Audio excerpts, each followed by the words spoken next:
Welcome everyone to another episode of the Dardish show. I am so excited for our guest today, for the topic today. We have Ali and Gaia from Alnowair. Guys, welcome. Yes! Welcome to the Dardish show, a place to sit back, relax, and enjoy a good conversation. Guys, can you please introduce yourself real quick? Just a little bit about yourself. Hello everyone, hi guys. We are from Alnowair. I'm Gaia, I'm heading Alnowair. And I'm Ali. I work in Alnowair, definitely. I'm the head of the program, anti-bullying program. Nice. Okay. Yeah, I remember I met these guys at the office around 2-3 months ago, and we ended up talking for 2 hours or an hour and a half straight about this program that you guys are doing. So let's just dive right into it. So I'm really interested in the anti-bullying program.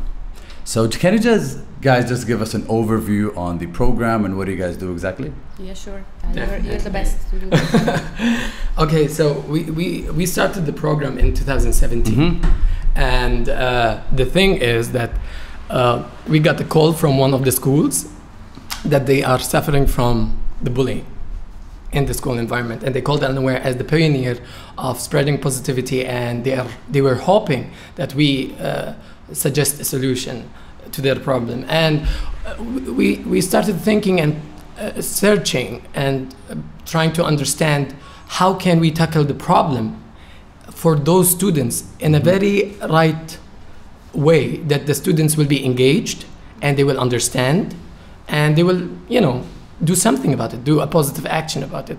And then we figured out that through our research that the best way to tackle bullying is through a transformative art. So through transformative art, we conduct a performance for the students in the school, and we engage for sure the three key elements of the school that they contribute on the issue of bullying, which is the bully and the victim and the bystander. So we make them engaged in the performance, and they conduct the play to the audience. Yes. Wow. So basically, you guys created a program from nothing? Yes. Is that what you guys actually did? Yeah, basically, okay, this is what happened. We were researching so much about what's happening around the world in terms of the bullying or anti-bullying campaigns or programs, and all what we could found is different seminars, different awareness campaigns, and everyone is saying stop bullying, don't bully, bullying is bad, everything is everything was negatively powered, and not really any constructive solution was given to the youth.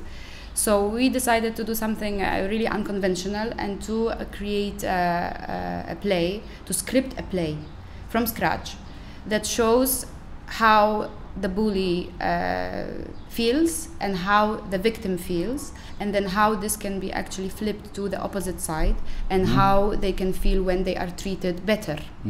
So through involving the bullies and the victims in solving the problem, so we made them part of the solution. Through making them part of this play, we let them feel how it is to be the other side. So we made the bully feel how it is to be a victim through a very safe environment, so they were acting it out, but they get to feel it, because when you really do the role play in the right way, you get to feel how it is when you're getting bullied. So they get to experience it from both sides, and they really shifted, the mindset shifted. They realized that, wow, this is not as cool to bully someone, because I didn't like the feeling when I got bullied, in the play. This is how it all started, through teaching them how to grow empathy, and it started bringing amazing results, and this is where all the program rolled to all private schools. Wow, that's amazing. Creating a safe space for them to feel that they are on the other side, basically. Yes.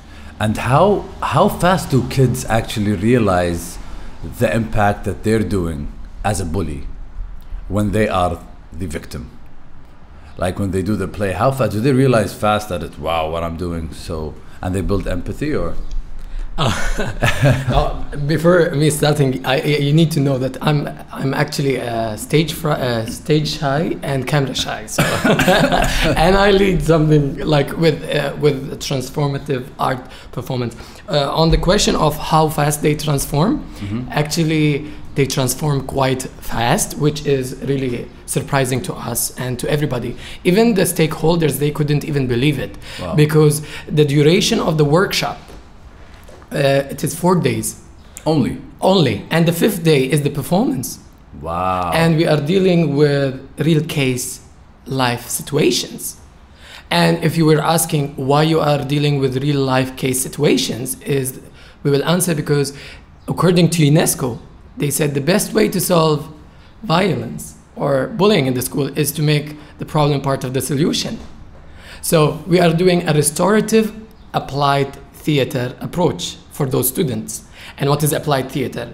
Applied theater is a form of theater that it is used to solve a social cause or to create a positive behavioral change.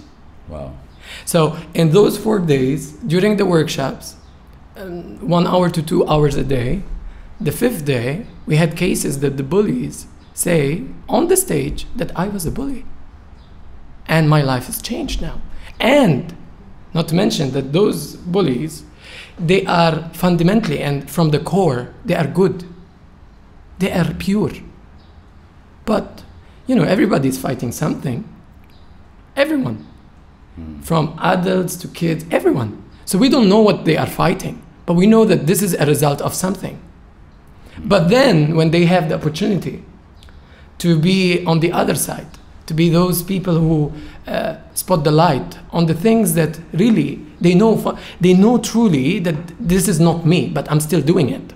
You know what I mean? Like bully, they still bully, but they know it's not right.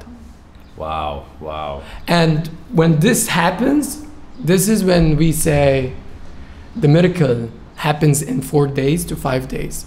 Yeah. We had students crying in the audience when they are watching the play. And we are crying with them. Yes. I'm about to cry now.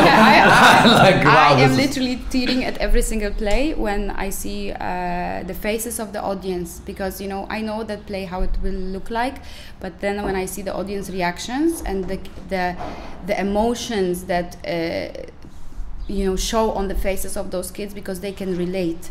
Those are their friends on the stage. Those are not teachers telling them don't bully, to stop bullying. No, those are their friends, people they know from the playground, people they know from the classroom, showing them how does it feel when they get bullied, and showing them how does it feel when you are not a bully, when you actually are kind to someone. So we also realized through this whole experiment, because it was an experiment in the beginning, that every single bully has something of a leader inside of him, the energy of a leader. And simply the energy doesn't stop. It can't stop. It has to be transformed to something different. So what we are doing with Boomerang, we are taking this strong energy of leadership, which is having a negative impact on others, and we are letting them use this leadership energy, but in a better way. We are giving them the spotlight still. We are showing them that, hey, you know, when you are cool and kind, you can still have people following you, or you can still be the cool kid, you know, because the spotlight hasn't gone. It's still there on you, but you don't need to do bad anymore. You can do good. And they feel really as if, you know, someone gave them like the magical stick. I think it's like giving them permission to fix their mistakes. Yeah. Like some people, when I'm considered a bully and I don't know how to go back to not being a bully. So when you guys tell them it's okay, I can help you go back to being a normal kid instead of, because it could be tiring some days. Like you said, they're humans and they're kind at the end of the day.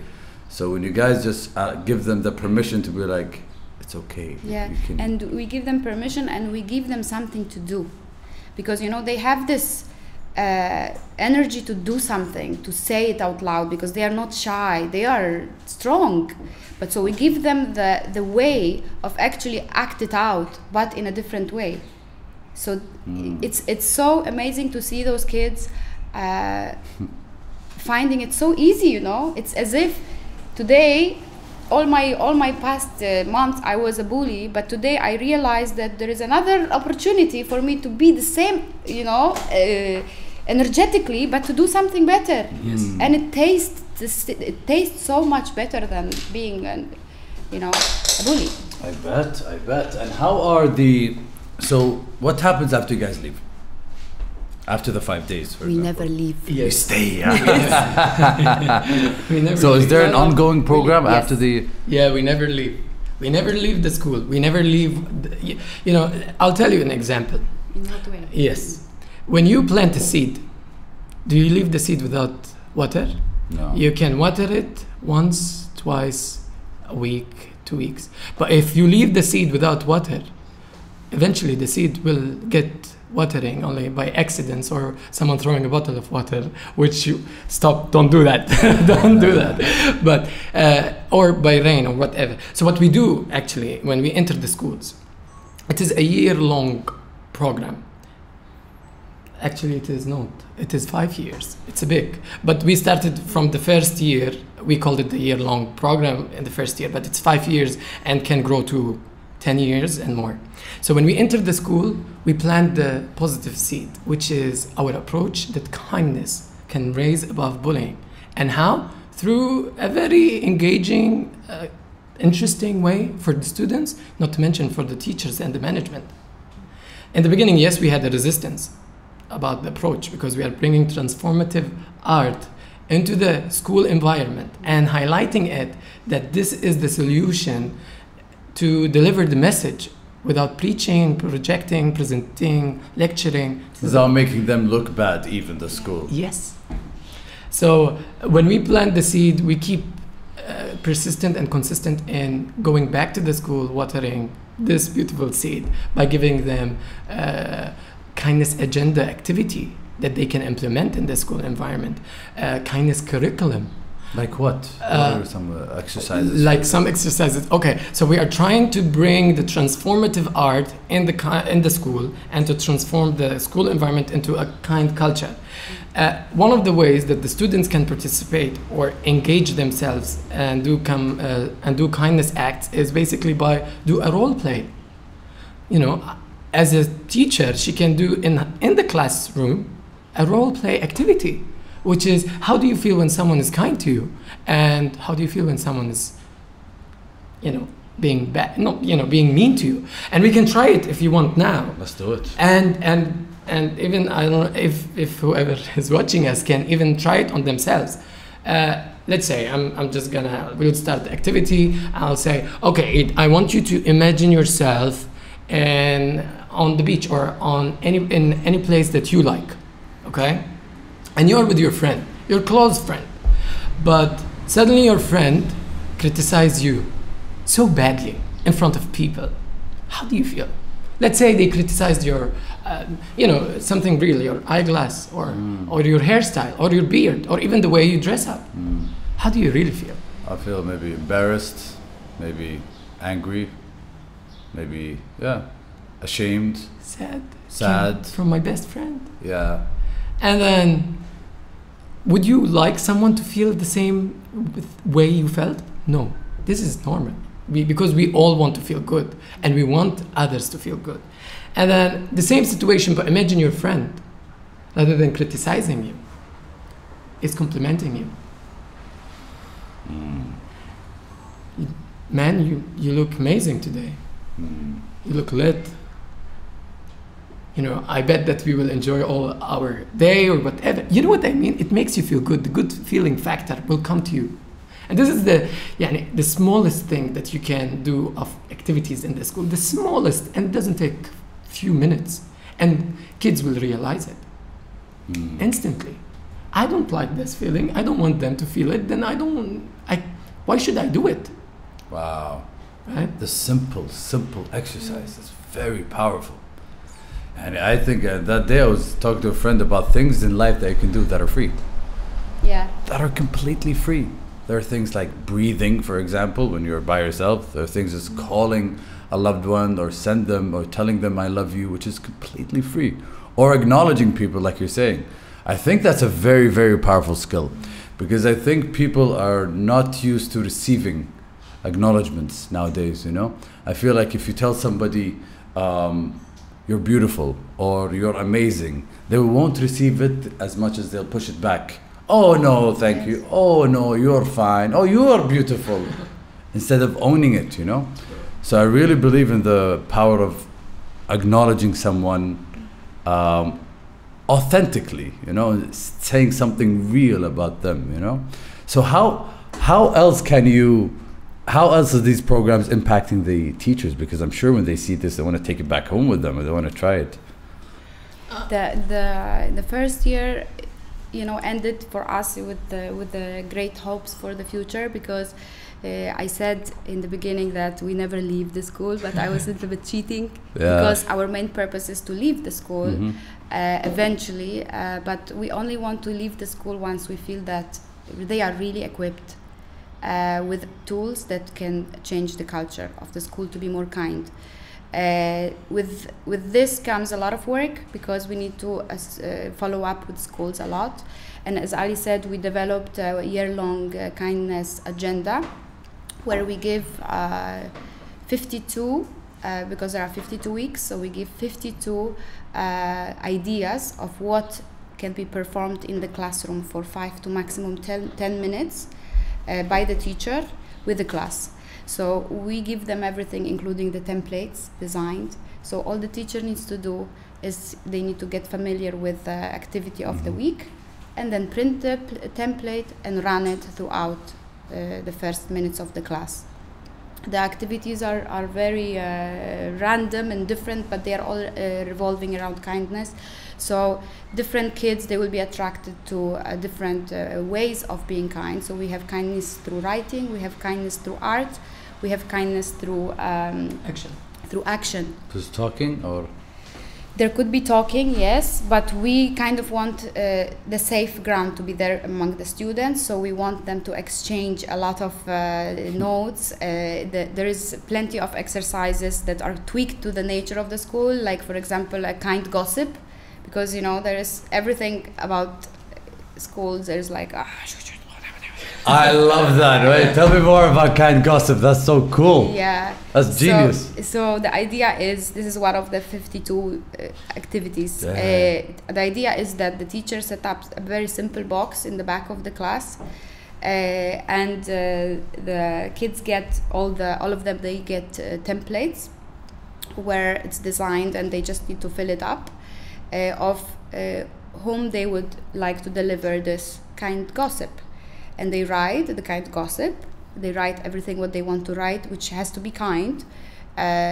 Something about the way the person looks, because that's what people gossip about. That's what we gossip about, right? If we gossip, shame on us.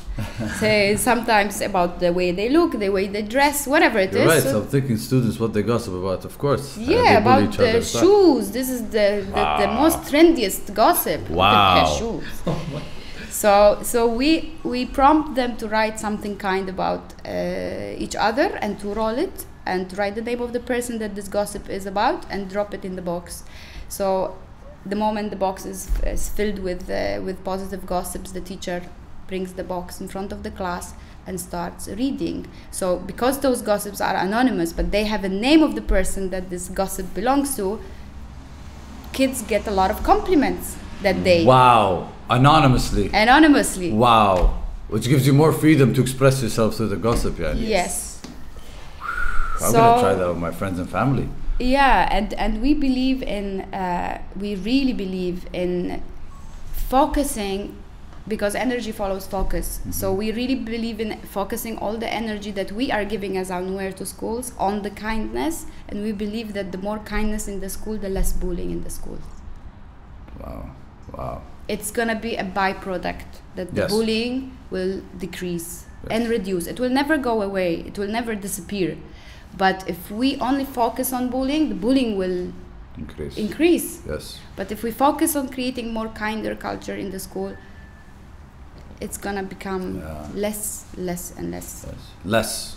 I like the fact that you said we will not try to avoid it or remove it. We'll just it's try impossible. to reduce it. Yeah. That's a realistic goal at Yes. least, you know. That really makes sense. So, based on your data, you guys like numbers, and I see you smiling. So, based on your data, okay, so who are more inclined to being bullies, males or females? To be honest, based on our data, we take our research, like mini research. We are planning to have a bigger research, and we are contacting a research methodologist, Dr. Louise.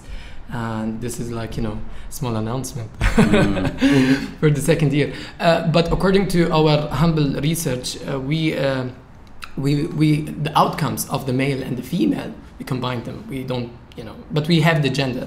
We have the female and the male. But in overall, we had a survey on the types of bullying in the school. And number one type of bullying, whether it was a female or a male, it was a verbal. It was what? Verbal bullying.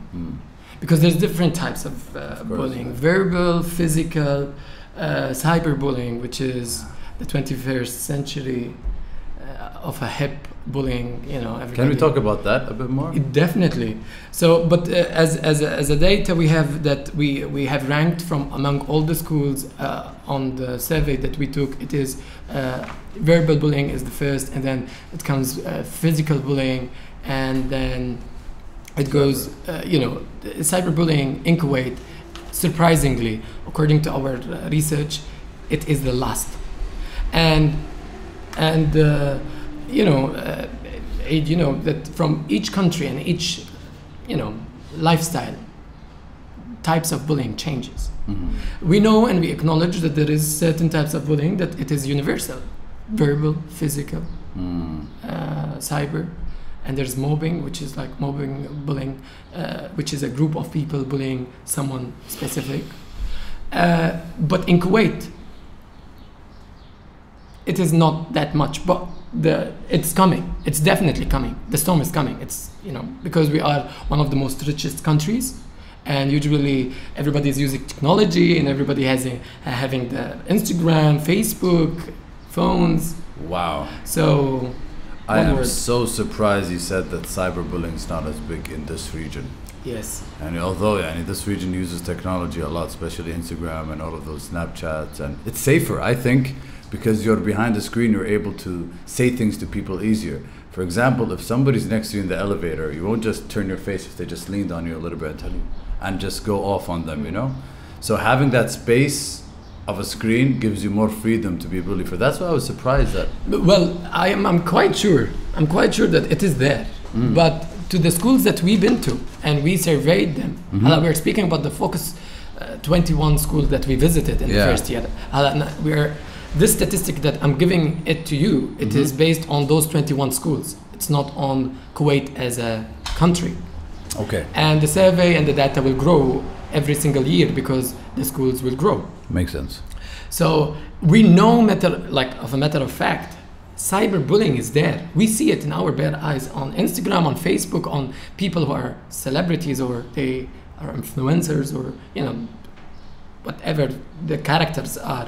But there is cyberbullying. But in the schools, those schools that we went to, it wasn't intensive. So we are so happy. We are extremely happy because it would be another challenge and it is a challenge to tackle cyberbullying. Because as how you said, it's behind the screen. It's invisible. For a moment of time, it's invisible until you comment it, or you know what I mean. Yes, people can get away with it, and the cultural bullying, I think, is very true because, like for example, girls here in our region can be bullied when they are close to 30 if they're not married, for example. They could be bullied by other girls that they're not married, or in other culture there could be weight that could be bullied. You're not supposed to be this way, you have to look this way, you have to be a zero. So I think you're right when it comes to cultures and different types of bullying, depending on their values, I think, right? Yeah, values, principles, who they surround themselves with, and all that matters.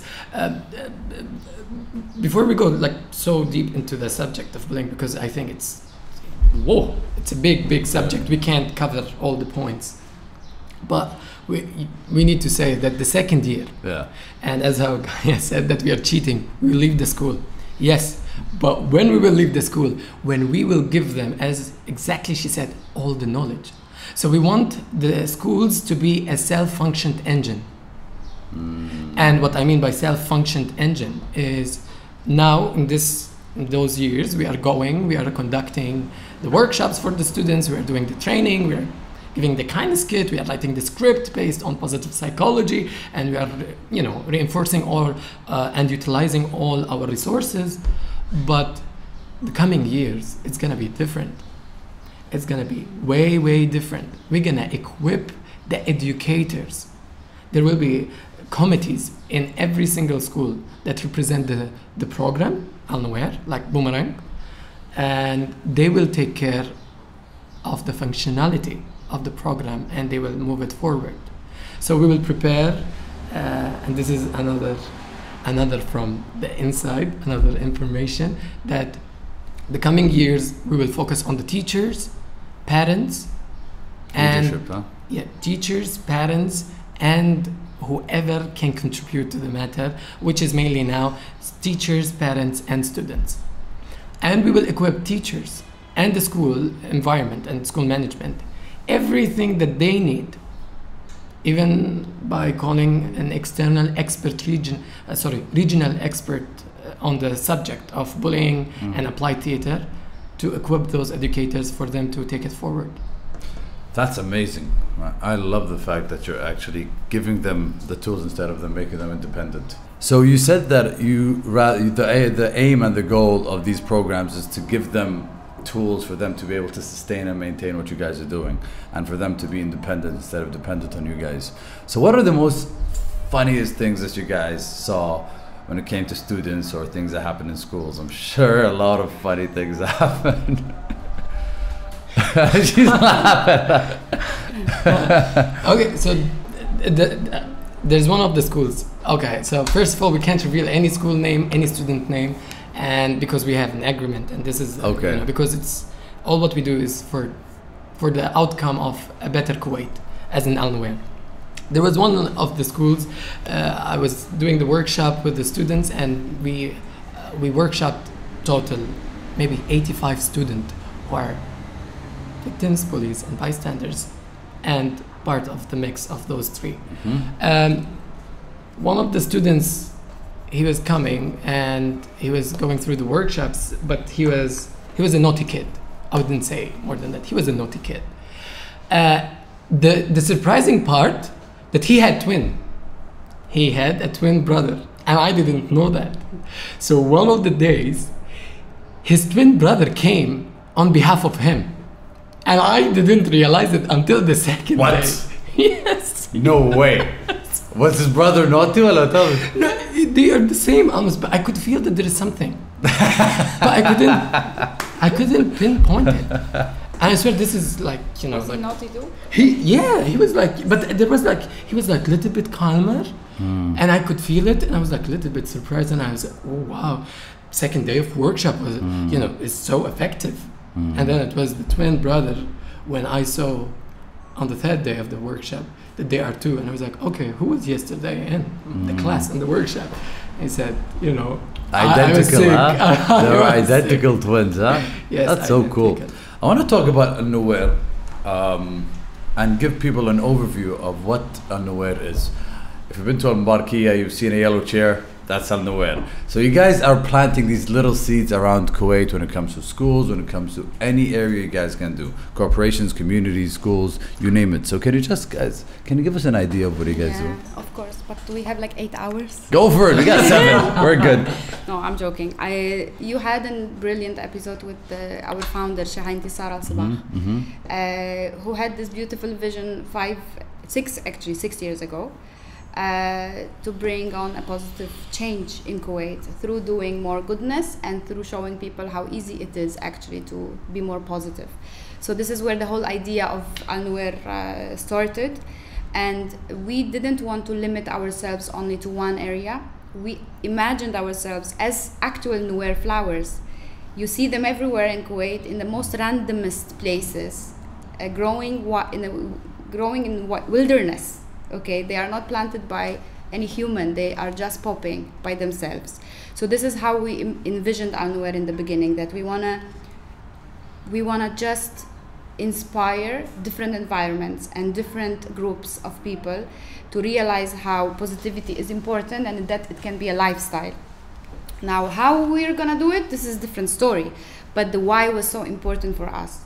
The why, that positivity really makes a huge difference, and positivity benefits you so much in so many different ways, and it's very important to show it to people.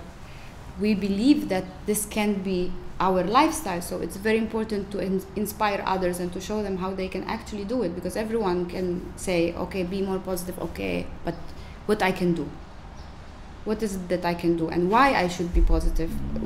There is a lot of questions. So we started running a lot of initiatives, and we have 3 major pillars. One pillar is community projects, community events. Those are all our public events, all yellow parades and carnival, the yearly carnival that we do with Alnowair. Those are all the feed market participations that we do every time. Cool. That's so cool. Yeah, those are the community related events. And then we have the school program, which is the Boomerang, and the anti-bullying program, which is more in-depth rolling out program. It's not that much for a show off, because we are not really visible yet with this program, but we are doing the groundwork in the schools. And we have another third pillar, which is we cater to corporations, because we believe that having a much more positive workplace creates happier employees, more positive employees, and as proven by science, it has a tangible impact on productivity, creativity, teamwork, collaboration, on everything. So we believe that positivity has to be, the message of positivity and the tools and ways need to be delivered in all the areas that we can.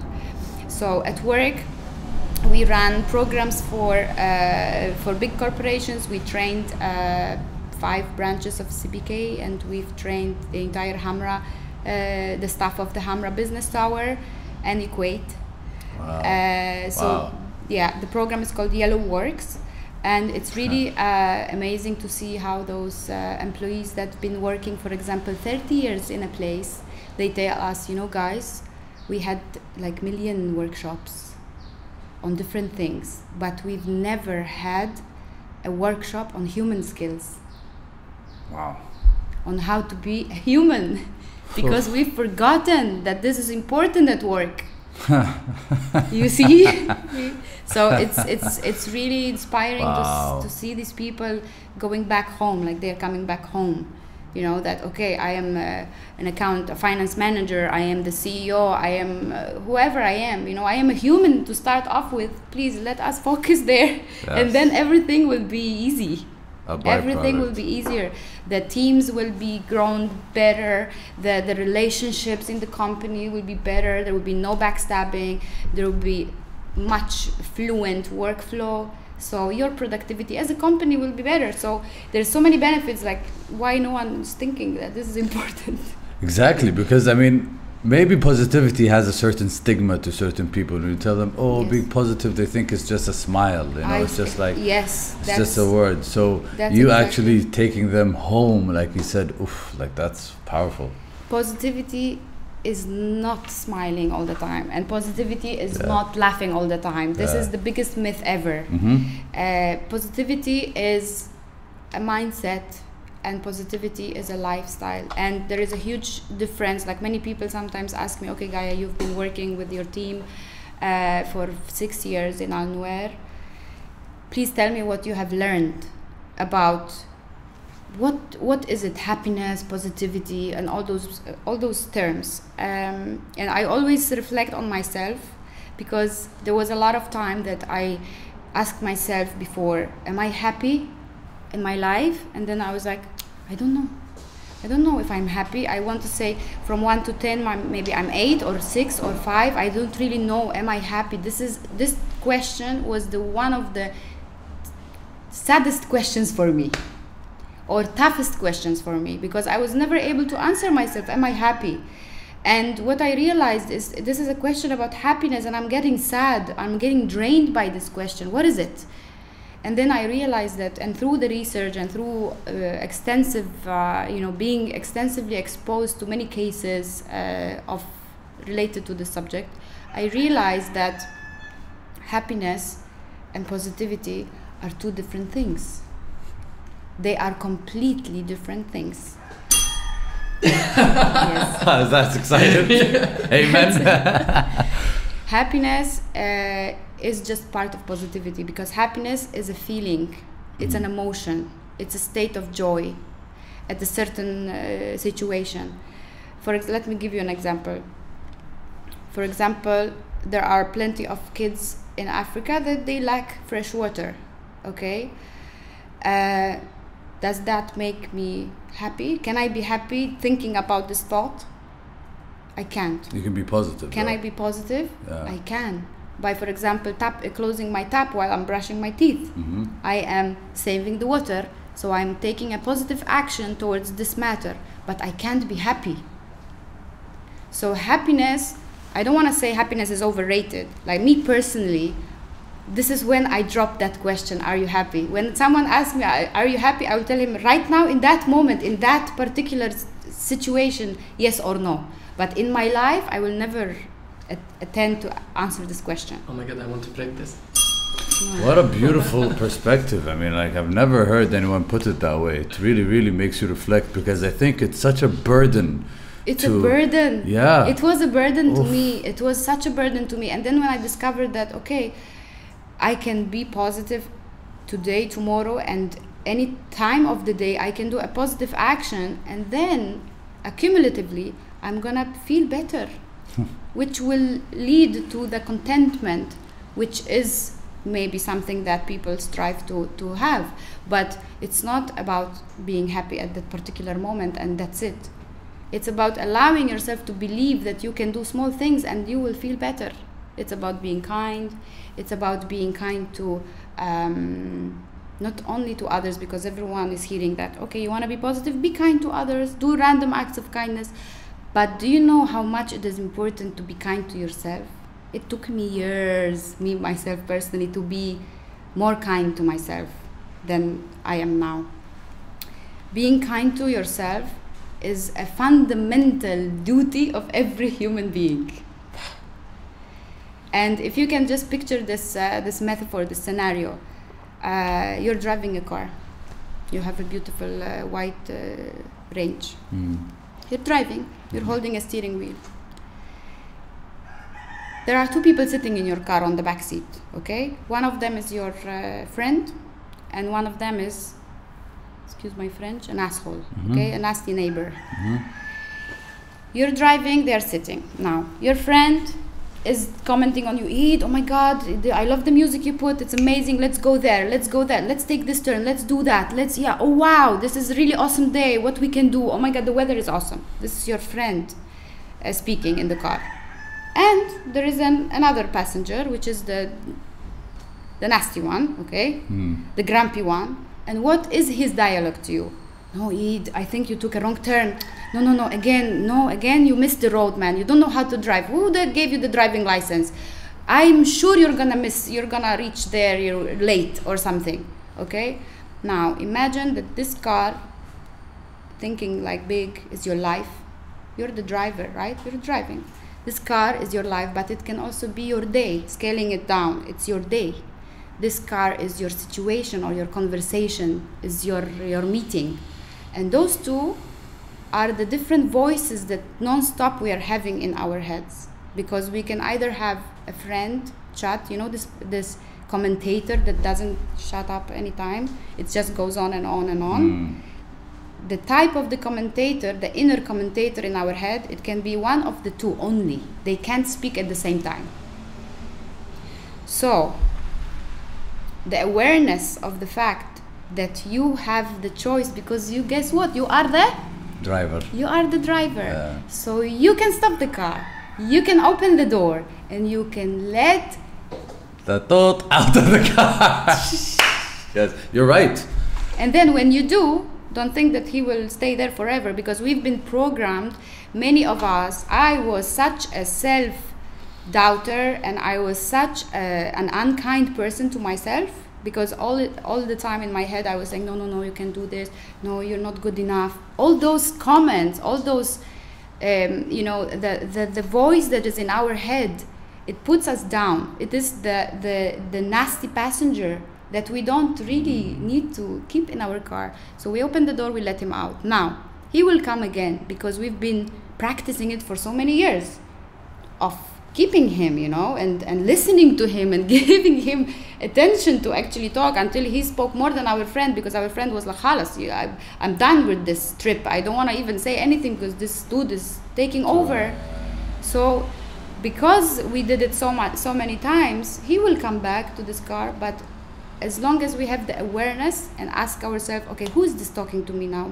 Me as my friend, or me as my nasty, critic, the one that drains me, the one that puts me down, the one that doesn't want me to succeed or to be happy? Who is this? And you have the choice, and you have the full authority to get him out. The more you practice this, the more time you will spend with your friend and enjoy the ride, which is your life, because you should enjoy it. Wow. That's going to make me think about that every time I have friends behind me in the car. That's a beautiful metaphor. I mean, like, it's so simple, but yet makes so much sense. And I love that you said both of them, they can't talk at the same time. And sometimes, like you said, they befriend or they relate to this painful person that puts them down, where they can't get rid of them in a day. They keep coming back tomorrow. Because I think thoughts are habitual too, not just physical actions. Yes. Some people are used to waking up and looking for something to make them angry.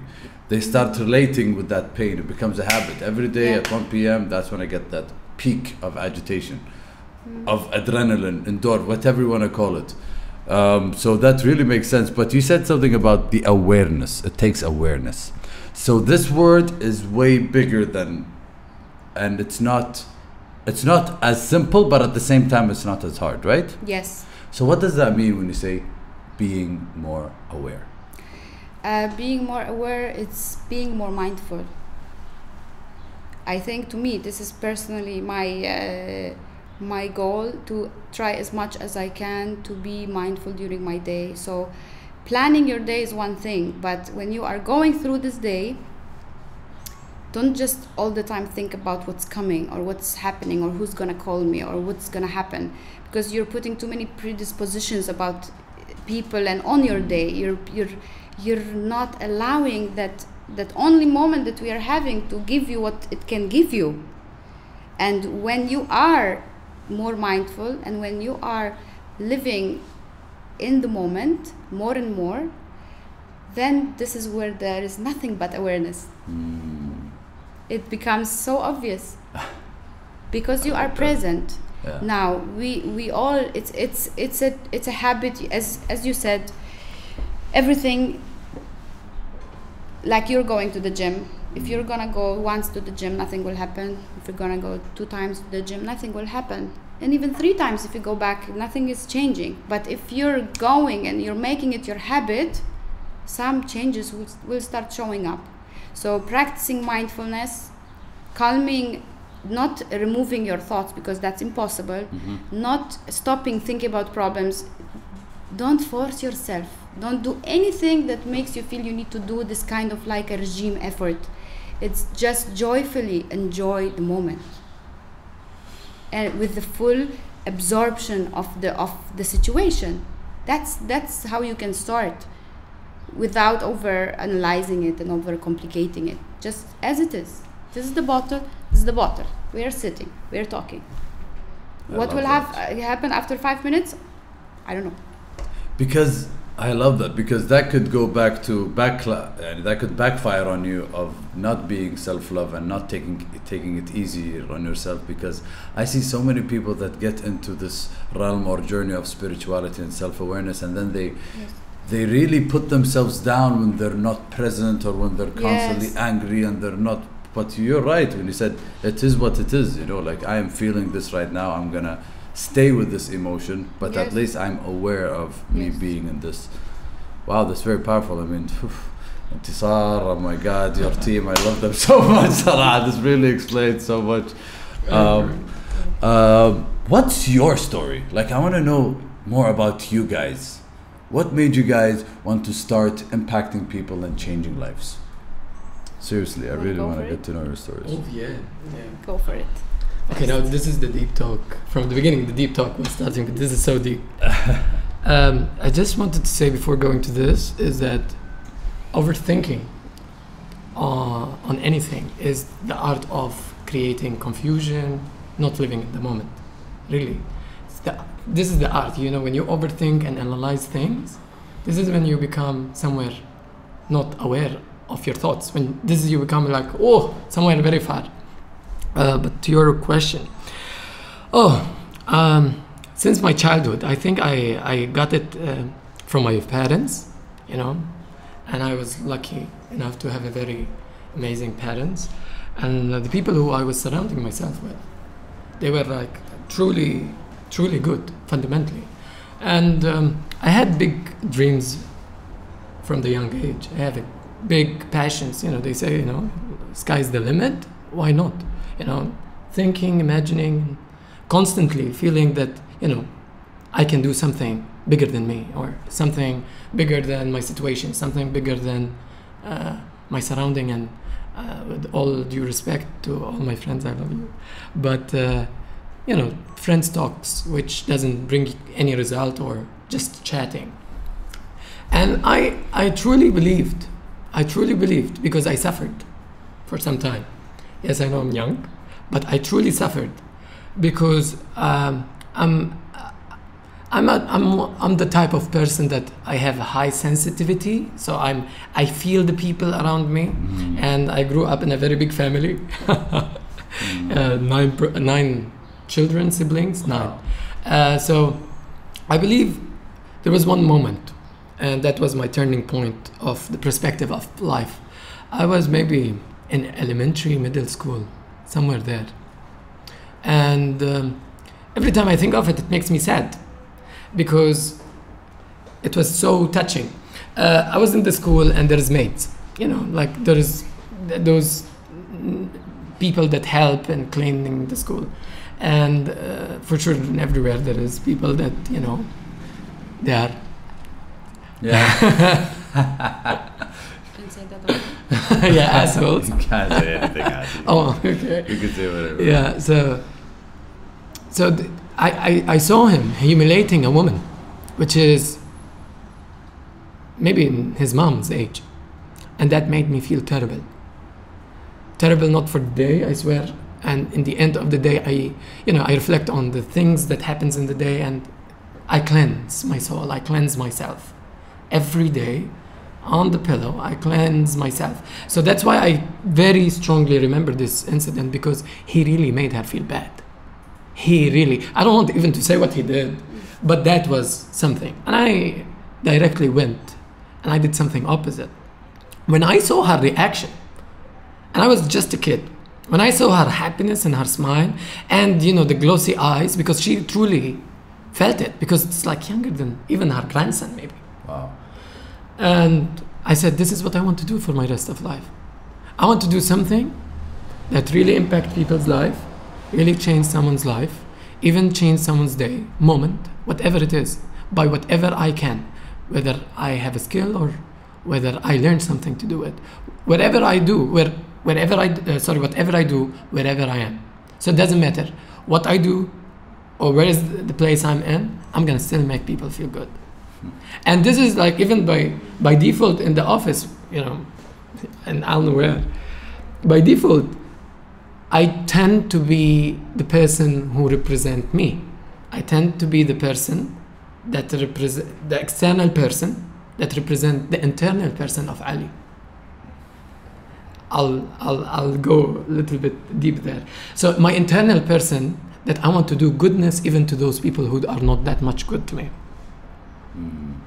And why? I believe because when you do good to others without expecting something in return, it doesn't matter the situation that you are in, but life and the way you will grow. Somewhere and sometime in the universe, things will come back to you. So even the team, I'm truly I'm truly kind to everybody, and we are all kind to each other, to be honest. But that's the moment when I was in the school and I saw that old grandma getting really hurted by someone, and then I made her feel good, and that's my turning point. That's it. That small situation changed my full life. Do you think that situation was a blessing for the world? Because if you didn't see that situation or it didn't happen, you wouldn't have did the things you've done in your life? I truly believe that, because without seeing something visible with your eyes or feeling something, then it doesn't affect you. If it doesn't affect you, it didn't reach you. And if something doesn't really reach you, then how can you really empathize with it or feel that you have, there's a responsibility on you that you can contribute to the world? And I truly believe that everybody of us is truly kind, truly want to give the world, but unfortunately the circumstances of life or the situations that lives or the people around you puts you in, that's where you start to forget who you are, or that's where you allow people or the circumstance or the situation affect who is truly Eid is, or who is Gaia is, or who is Ali is. This is what I believe. I believe that just by doing good, and by the way, there is a science proves that an act of kindness that you do and you film and people see that act of kindness, you can influence others to do an act of kindness, so it becomes a chain. And that gives me more hope, more motivation, more encouragement. And I believe, as an Alnowair, I will call myself an Alnowairos, that when we truly do good to people, despite our personal stories and what make us do good or not, or whatever is our stories, when we see people's reaction, when we see people's life is changing just from small things, I think that is our fuel. That is our fuel. Because the true success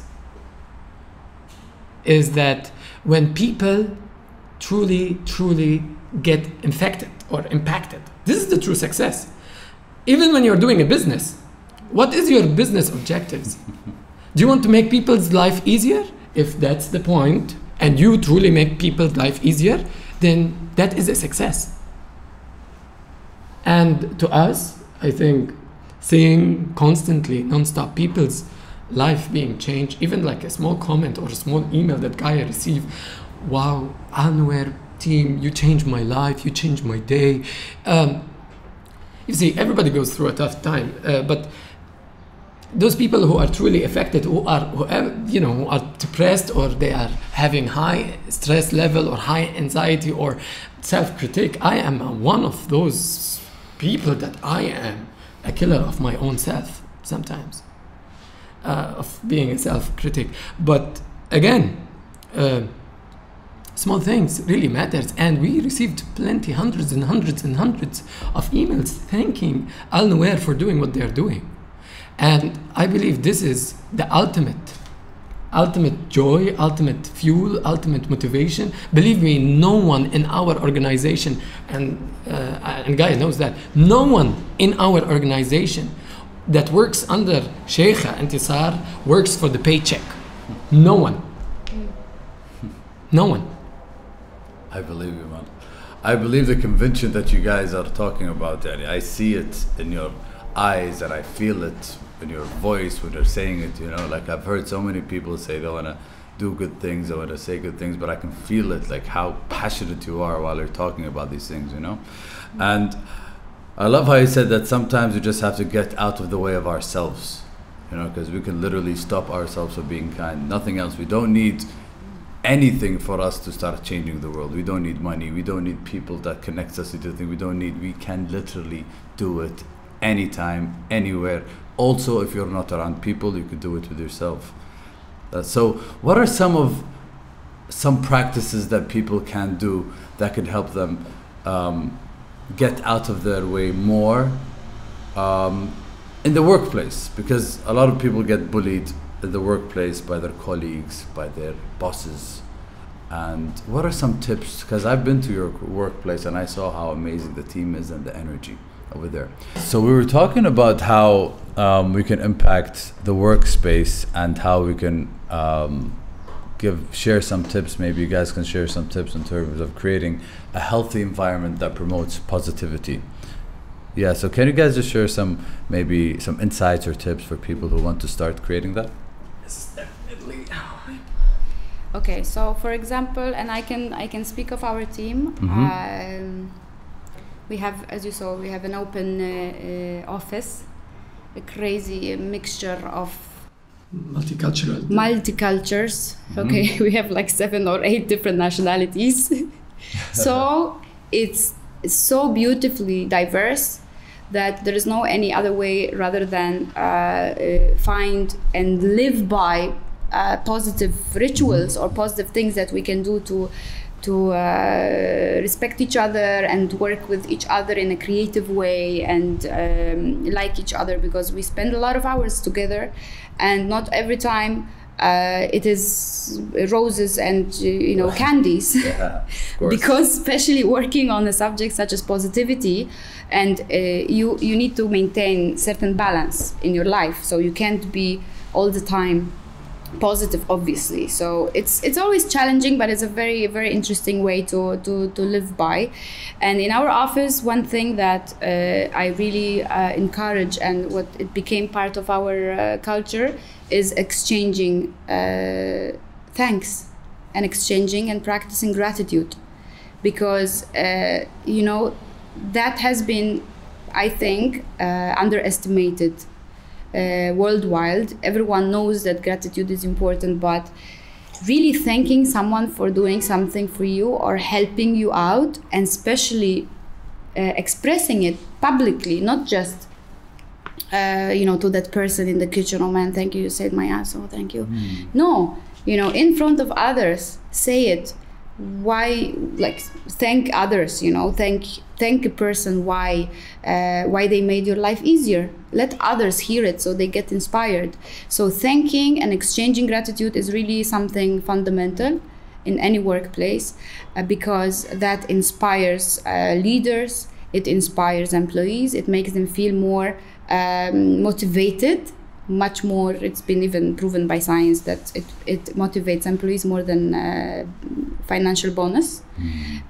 So when I feel acknowledged, when I feel thanked by my peers, by my boss, I feel like I belong, I belong, and I'm being part of something bigger than just Working. my work, Yeah. from 9 to 5 or 9 to 6. So practicing thanking, practicing gratitude, this is something really, really strong and powerful. Other than that, our policy is a complete transparency.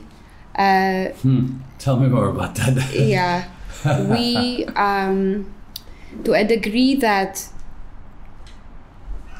like, we don't put any boundaries in front of anyone. We just express everything as exactly it's happening with us in the moment. And if I'm doing something, I'm gonna let others aware of it, because they need to know, because that might affect my attitude. So if someone knows that I'm going through a very difficult, let's say, client or a meeting or whatever it is, we're talking about the agency side, this is helping them understand, okay, she's under pressure, let us, not just expect the normal her to show up. So transparency really helps, because we all humans feel each other. If I feel that Ali is going through extreme pressure because he's visiting 10 schools in 1 week and giving them materials and getting them to follow certain procedures, I know that I can't talk with him in a way that normally I can, because he will be thinking of a million things. So that really creates more positive environment, because understanding immediately increases. Mutual understanding and mutual trust grows, because that simple line, I feel you, man, I feel you, I will leave you with this because I feel you, that's more than I think or something, you should do this and this. Just this word, I feel you. And just the matter, the point that we have a policy or a work environment that it is transparent, you know, everybody can feel safe because there's no hidden agendas. This is like one of the major points that you can add, like, to a very positive, healthy workforce environment, which we truly feel it. Everybody in the office, no one has hidden agendas because everybody is transparent and everybody understand and feel everyone. Yeah, and you know, this is something that I always tell to my team from the beginning, because I notice some people that when they join or when they come, they never want to do any mistake. You know, they want to prove themselves. And in the workplaces, we find it a lot, that people come and this is their first 3 months. They want to do their best, even if it's not them, but they will fake it until it looks good. But it's not really them. They can't do certain things. I'm not tired. I can do this. Of course, I can do this and everything. The main thing that I really believe in this kind of approach is I ask them, please, I beg you, do mistakes. But never same mistake over and over again. Learn from it. But if it is a brand new mistake, I will welcome it with claps. Here is our new mistake. Yeah, because we are learning. We are exploring something that we haven't explored. If you do only same old, you're safe, but you're not growing. You're not stretching yourself. You're not expanding to the territory that you might not be sure if it's gonna work out. Okay, there is this chance it's not gonna work out or it's gonna work out. But if you do the mistake, it's fine. It's welcomed, because this is the way that we grow all together. So having this mistakes-free policy, Yes. welcome with mistakes welcome policy, helps a lot to see what people are capable of. Their potential. Yes, their potential, because they will be not afraid to try something that they feel down deep that they are good at, but they really didn't try it again, like at the workplace. Yes. So they will give it a try, because at the end they will say, this is my first mistake, okay. Yeah, I'll give it a go, even though I don't know if it'll work or not. Yes. And I think what you're saying is amazing, especially about transparency, because when people hear transparency, I mean, when I heard it, I thought it's just talking whatever your mind is thinking, instead of actually communication, because that could apply also at home. Like if I just tell my spouse, my kids, they understand that I'm going through something, they will relate to what I'm going through immediately. That's very, very powerful. And even making mistakes, like if you allow yourself, you give yourself permission to make mistakes in life instead of just playing it safe. Oof, that's powerful. That's really, really powerful. Yeah. And how is that shown in Kuwait based on the leadership you guys saw in schools? Is it okay for kids to make mistakes, or do they close them up and they're not creating safe environments? I think from our experience and with the schools, they are diverse. Every school environment has different culture, but there was we didn't hear of any of the schools that there is a mistake policy that if you do mistake you're gonna be in trouble. But we know that if you do some mistakes purposely, you're gonna end up in a trouble, like getting into trouble, or annoying someone, or doing anything of that kind.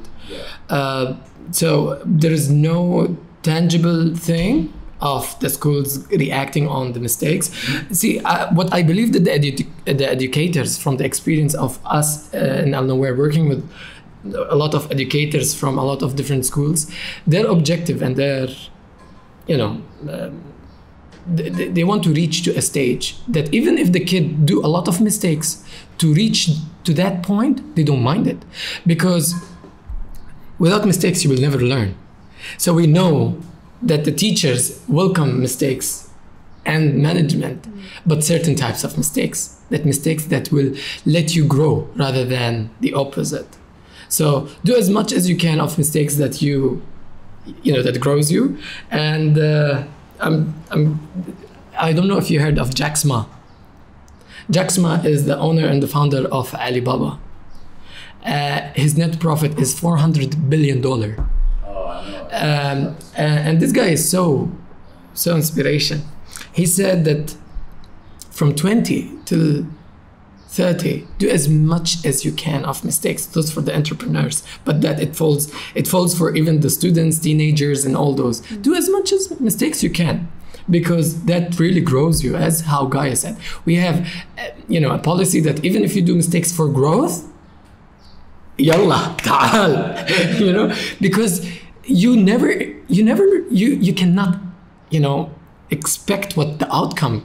You will get surprised, in fact, because there is true potential. You're giving people and whoever is around you a very safe environment, especially in work, by the way. Even at family gathering, as how you said, you are free. You feel comfortable. You feel safe. You feel safe to fall once, twice, 3 times, and you know that people will support you, those who are around you. So Jack Ma, he said that, from 20 to 30, do as many mistakes as you can to learn. And from 30 to 40, try to grow yourself. And from 50 to 60, work for the young people. But what is wonderful about what we do, like of such environment, which is, again, I'm going to repeat it again and again, which is mistake policy, that you can do as much as mistakes that will grow you, is that, you have more than home environment sometimes. You feel that factor, a feeling, more. Because a lot of times people are being judgmental. And no. And you know what's always I'm thinking of it, like, because someone might ask me or comment, for sure this is so easy because you guys are all in the same wave and everything, and it's not. It's easier to be nice to each other or to have a great energy. But what if I work in a place that 1, 2, 3, 1, 2, 3? Okay, I always really believe that it's all with us people. If we have one person at work, that we can create that kind of a bond, that we can create that kind of understanding and support and trust and loyalty and whatever it is, this can expand because people will see that it actually works. And from 2, it can become 3. And from 3, it can be 4. It's so easy to be part of, we were talking about the gossips before. It's so easy to be part of a group where everybody is complaining on every single thing. It's just being passive. But if you really would like to feel differently at work, you need to do certain actions. You need to surround yourself with good people. You need to surround yourself with people that lift you higher. You need to give more of yourself so they see that you're authentic. This is who this person is. That builds trust. Because if I don't know who's behind that, mask, I'm not gonna trust easily. But if that person shows himself in many different situations as he really is, you know what? I have this feeling. I feel I trust him because I know what I can expect. So give yourself out as you are. Try to act as you, without overthinking or overanalyzing, and then you will start seeing relationships getting better at work and better. And this would inspire some teams to really, even though they have different mentality of the management, still they can really do a lot of things. Yes. If they believe so. Yes. So the word here is be consistent. Yes, people says maybe we are lucky to have such environment. Yes, we are lucky, and you are lucky too because you can change it. But you know what? We built it also. Yes. Sheikha, she built it from scratch. Yes. And just because this is how she imagined it, okay? And then now, because we are a big company, we have 50 employees. It's not, if we don't believe it and if we don't want to carry on the same vision, we can easily screw it, Yes. There is plenty of opportunities to screw this kind of a situation at work and start having a very bad environment.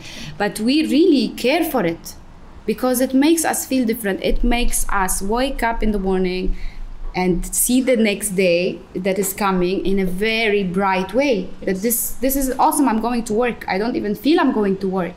I'm going to meet amazing, awesome people, and I'm gonna do with them awesome things. So that feeling is worth effort. That feeling, that state of mind is worth going for it. it's priceless. It's really priceless. That's very powerful. I love how you talked about trust. And if somebody's predictable, they're way more trustworthy than somebody who's unpredictable. You don't know what their next move. Yeah.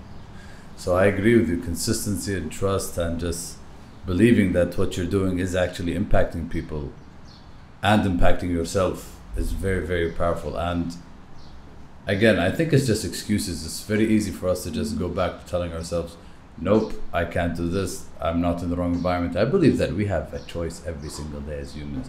I mean, like in winter when the ducks have to go south, they don't have a choice. They say, the weather's not nice this year, we're gonna go somewhere else. But as humans, I think we actually have a choice every single morning to choose the lens that we want to see life with. I love this. I think it's a blessing. Yes. I love this. Think about this. Imagine every single morning. But like you said, I've learned so much in this conversation today, especially the one thing that really stuck, two things actually. One of them is the positive versus happy, which is just beautiful. I love it. I think it's something that everyone can apply. No excuse. If you're in any situation, you can be positive. You don't have to be happy. And every time I ride in my car, I'm gonna ask myself, who the hell is in my head right now? Simple as that.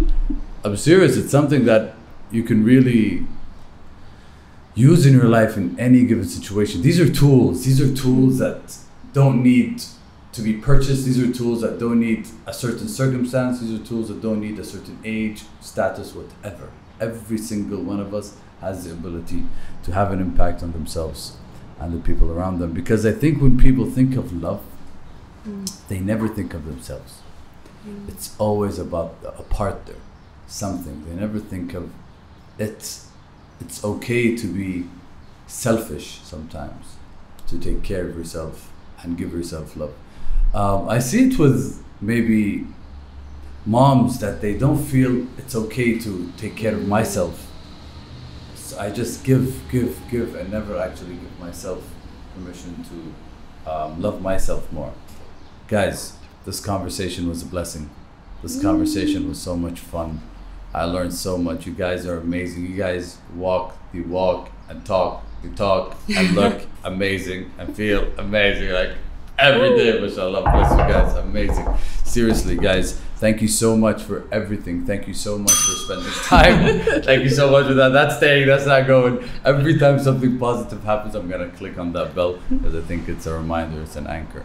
And I would love you guys to share a message with the world. This is the camera. I want you to look at the camera and maybe just share a message, something that people can relate to, whether it's 10 seconds, 1 minute, whatever. That's your camera. Go for it. Each one of you guys can go for it. Feed, positive feed thing. Yeah, okay. The world. Okay, so I'm gonna say, I already spoke too much today, okay? I'm gonna say one thing that really, really helped me. Today, open your Instagram, open your feed, go through it 2 minutes, and then after that 2 minutes, ask yourself, how do I feel? How do I feel? Do I feel drained or do I feel good? If you feel drained, it simply is because the people that you are surrounding yourself with or the people you follow, they are not really giving to you what you really need. And maybe it's a good choice to unfollow some people, because that is a small example of how we feel when we have people around us. We don't like to surround ourselves with the people that are not nice. The same let's apply on Instagram, because now I did this exercise on myself, and now when I open my feed, even if it is in the morning, and some people say don't open your phone in the morning because that's not good, this is not positive, but even if I open my phone, I'm happy because I see great people, I see good messages, I see beautiful photography, and I feel good because I really took care of it. So that's something that maybe will help you out. And stay good. Love from Alnowair. there's too many things that we want to share, but we spoke a lot. Yes, we did. The one thing that I would love to share with you, yes, specifically you, the one who is looking at us right now, is that do as many of mistakes in your life. I don't know if this is grammatically right. Again, I'll repeat it. Do as many of mistakes in your life that will grow you. Really, because when you do mistakes that will grow you, don't even criticize yourself for doing that mistake, and be present in the moment. And I'll keep it so short and sweet. I wish you a very great day, and remember, do as much of mistakes that grow you. I know I repeated it 3 times because it's so important, really. And blessings from Alnowair, me and Gaia, and Eid, the girl dude, and Alvin. Guys, that was beautiful, beautiful, beautiful. Seriously, I love that you said that surrounding yourself with the right people is not only physical, it's also on your phone. And it's up to you. You make these decisions. Make as many mistakes as you can, but not 3 or 4 times. Learn from every mistake, guys. Woo! Guys, this was a blessing. Thank you so much, guys. I'm so excited. I feel so good after this interview, conversation, whatever you guys want to call it. Take care, guys, and we'll see you guys soon. See you.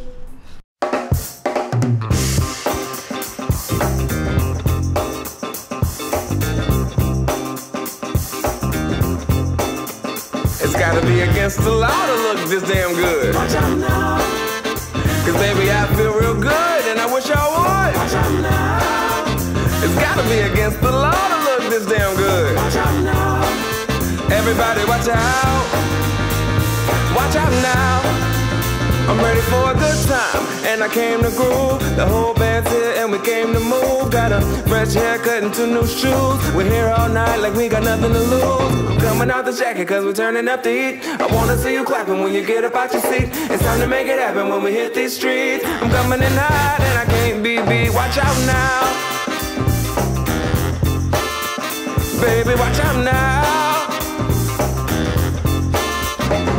Watch out.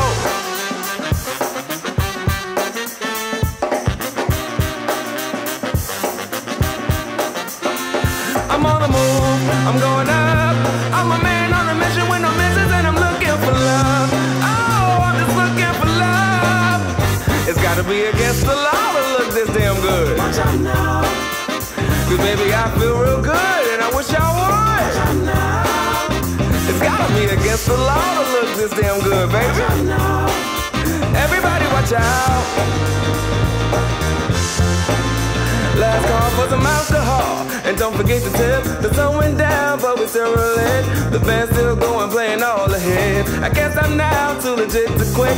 I'm coming out the jacket cause we're turning up the heat. I wanna see you clapping when you get up out your seat. It's time to make it happen when we hit these streets. I'm coming in hot and I can't be beat. Watch out now. Everybody watch out. Watch out.